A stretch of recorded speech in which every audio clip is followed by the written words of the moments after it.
I'm in rehearsal. The actors are on break. I'm conferencing with my technical director. There's blood all over the floor, on the throw rug between the armchairs, and the card table, and the frame of the door, and splattered very lightly on the mirror. The TD and I are worried about the armchairs. They're not ours. We just borrowed them. We don't want them ruined. But the show opens tomorrow, and we have a bigger concern: blood. Too much? Not enough? Just the right amount? I'm talking Lizzie. When Lizzie comes back in, third blackout. We're getting 2 little splotches on her arms. I want arterial. I want it dripping off her hands, I say. He nods, makes a note. It's a crucial moment in the play when the mean girl gets her comeuppance from the strange creatures haunting the fog-infested shelter house. Lizzie, the actress playing the role, certainly screams convincingly. She's the second best screamer in the cast. But I hope more blood will help sustain the illusion. Stage blood triggers something atavistic, something primal. The actor's intensity increases. Audience members lean forward in their chairs or giggle, but for this play, that's maybe all right. And Topher, when he spits the blood up, he needs to spit straight up. So we get that little misting effect in the light, say maybe a 2 count. Then he should turn his head downstage, I say. And away from the armchair, says the TD, nodding again in agreement. The actors are all high school age. I wrote the play for them for a Salt Lake Arts Conservatory where they all study. I worried about writing for that age group. I don't know what it's like to be 17 anymore. And I worried about coming across as a pathetic old guy trying to be cool, writing characters who would say yo and what's up dog and faux shizzle or something equally lame. I also really don't want to preach, write some didactic tripe warning kids about the dangers of the internet or rock music or drugs. I wanted to find somewhere we could genuinely, not artificially connect. And then I thought, horror movies. I still have an adolescent love for fright and gore and terror, love the Saw movies, love The Orphanage and The Descent and The Grudge. So I wrote a scary play, an ooky, spooky, ghosty thing called Inversion, about campers caught in one of those nasty Utah fogs. It worked, the kids loved it, and we had a great time. And in rehearsal, I was able to open up the process, incorporate their ideas and insights and imaginations.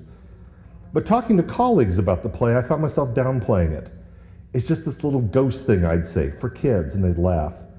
It wasn't a serious play, after all, not art, not drama, not literature. Sure, Henry James wrote The Turn of the Screw, and 19th century literati and adored Poe, and Percy Shelley's sister wrote Frankenstein, but still, just horror.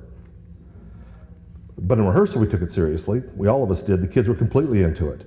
We need to make the whole thing messier, I kept saying. We're too much in control. Horrible things are happening. We'd all be losing it, wouldn't we?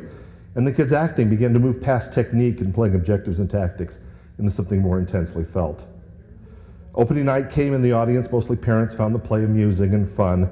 Heard the word cute a lot. Kids were disappointing. They were hoping to scare people, not be complimented on the excellence of their screaming. And we were reviewed, a very puzzled review from a very astute critic who found levels of meaning I never intended or anticipated, which I found initially very flattering. Art is testimony. That's what I've always believed. That's why I find discussions of the morality of art so irritatingly irrelevant. Art is what happens when we say this is what the world looks like from where I'm standing. This is what the world sounds like. This is how it's textured. This is what I imagine would happen if this were to happen first.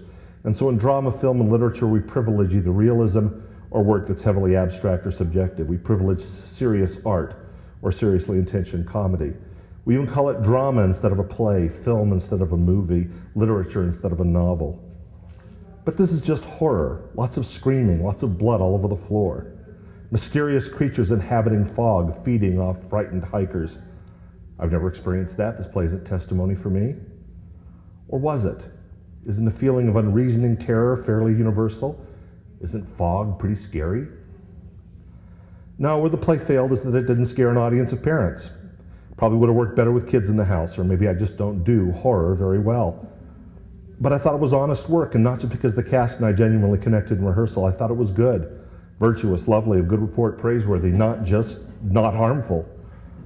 I don't just mean it's fun to get scared sometimes. I mean, I think we increased the amount of good in the world. We did good.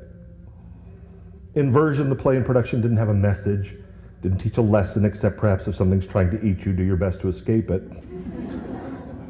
But we sat in a room together and shared something human. That's all, and that's enough. Art can sometimes be poorly executed or incompetently presented, but art cannot harm, and doing art is good, all the time, always.